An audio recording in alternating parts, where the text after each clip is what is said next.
On today's enthralling episode of Extreme Cheapskate, we've got Las Vegas's biggest cheapskate. And honestly, I don't think there's a worse city to be a cheapskate in. I mean, I feel like that's like being a cheapskate in Disneyland. It's just impossible. And just like porn, I know exactly how the story's gonna go just based off of the title. This guy is probably a cheapskate because he wants to gamble. And maybe possibly he had a bunch of money, lost it all gambling, and now he's a cheapskate because he doesn't want to lose all his money again. I mean, it doesn't take the attack titan to see into the future to tell me how this man's story's gonna go. But who knows? Maybe I'm wrong. Wouldn't be the first time, definitely won't be the last time. So let's just find out. Please subscribe!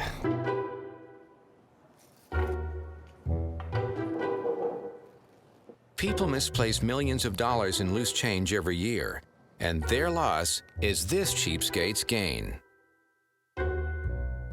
Every day, Mark spends his free time hunting down dimes, nickels, and pennies all over Las Vegas. Oh, what the fuck? Seriously, dude? That can't be worth it. That 25 cents cannot be worth getting on all fours in a public bathroom.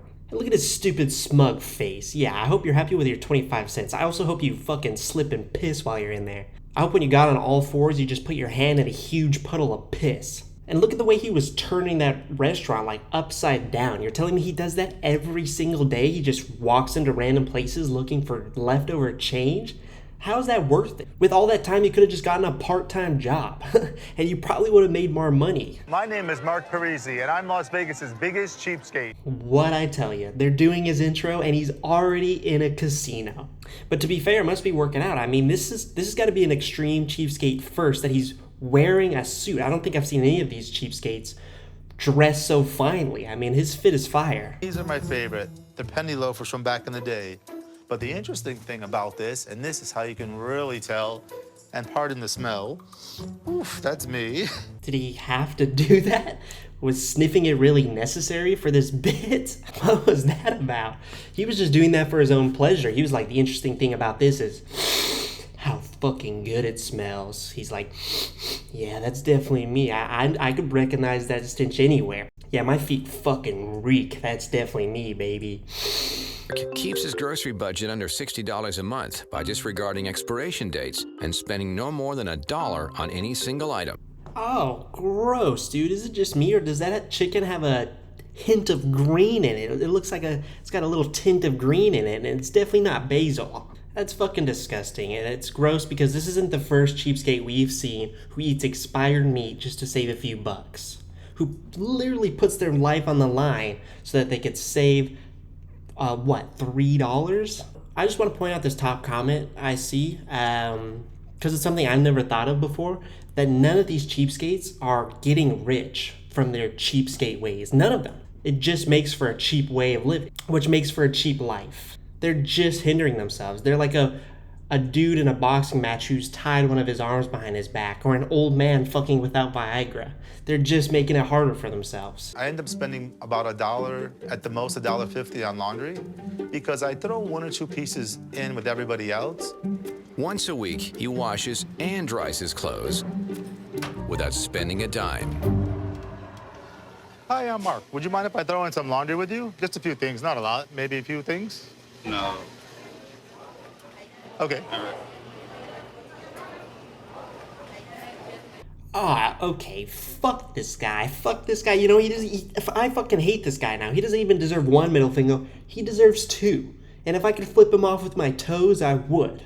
That's just so nasty, just washing your shit with a stranger's stuff. You don't know those strangers' clothes. And the people washing their clothes, they don't know where you've been, you gross pig. I mean, what if he's like, hey, is it okay if I just throw a few things in your laundry thing? And they're like, sure. And then he pulls out like a shit-stained boxers or something. The worst part about this interaction is his reaction when the guy says no. I'll get an instant replay going. He's like taken back by it. He's like, what? You're not gonna let a stranger throw a few clothes into your laundry? He's acting like that guy's this sick freak when actually he is. Do you mind if I throw in some laundry with you? No, that's fine. Thank you. But a couple things here, a couple things there, and then you find some else to share a dryer with. Do you mind if I throw some laundry in with you? Just a few items? Hey, go ahead. Wow. I can't believe that actually worked. I'm like kind of heartbroken that people actually let this guy do it. I would say no in a heartbeat, and I'd maybe deck him just for asking. I'd try to hit him so hard that I'd knock his fucking shoes off. While he won't spend a single cent on laundry, Mark does like to gamble. To the absolute surprise of nobody, he gambles as well. I mean, that was asking like if the sky is blue or if grass is green. It's like, yeah, no shit. And I'm sure none of you guys are surprised too. One, because I mentioned it at the beginning of the video, and two, because you have a brain in your head. Would like anything to drink? Yes, can I please get a vodka and cranberry? Yes. Thank you. If I went to a bar, the drink would cost me $12 to $15. But by coming to a casino, I play the penny slots, win money, and drink for free. But it's, again, $8.67. This is what $1 can do now.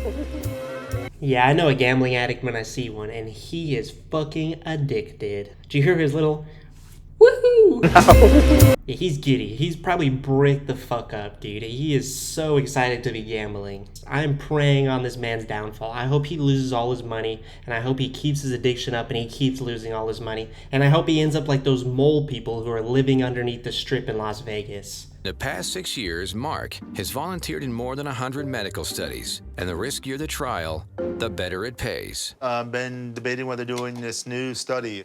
You're doing another study? Of course, what it is, it's a testicular study. What I'm going to do is I'm going to have a testicle replacement and make $35,000.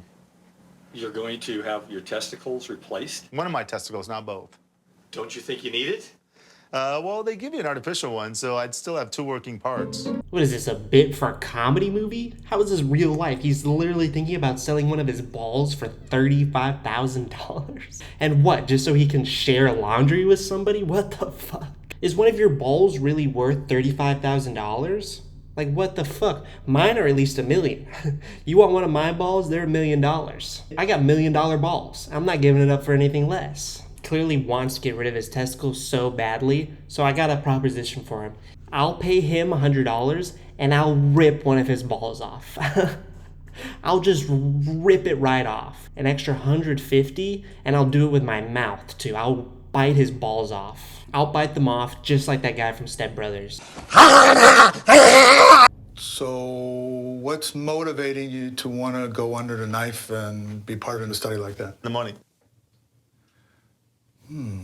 That's always a bad sign. When the doctor responds with, it's it's never a good thing. Being a lab rat, you have to be very healthy. Your labs have to be in certain ranges and levels, in a healthy level, to be a healthy control. Yeah, and this guy's being real healthy by eating green chicken. He's being real healthy by mixing his clothes with strangers and going behind toilets for 25 cents. I want you to close your eyes and envision the most perfect male specimen you can, all right?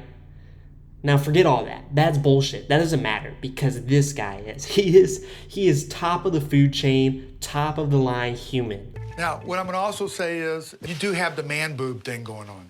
So basically what you've got is what we call gynecomastia. and so unfortunately for you, you're making, whatever testosterone you're making is being converted into estrogen. So if you go get your testicle yanked out as part of this study, that it can make the man boobs bigger. I know I'm supposed to be making fun of the guy, but why is the doctor touching it so much? He's like touching it, he's like, yeah, you got some man boobs, but these are actually pretty nice. These are nice and firm. Your nipples are a little perky too. I mean, he was getting a handful of those man titties. He really liked it. He might be on his side now with getting rid of that balls because it means his man boobs would grow a little bit more. He can cop a feel next time he comes in. So the risk to you is pretty significant. I'm not endorsing the surgery.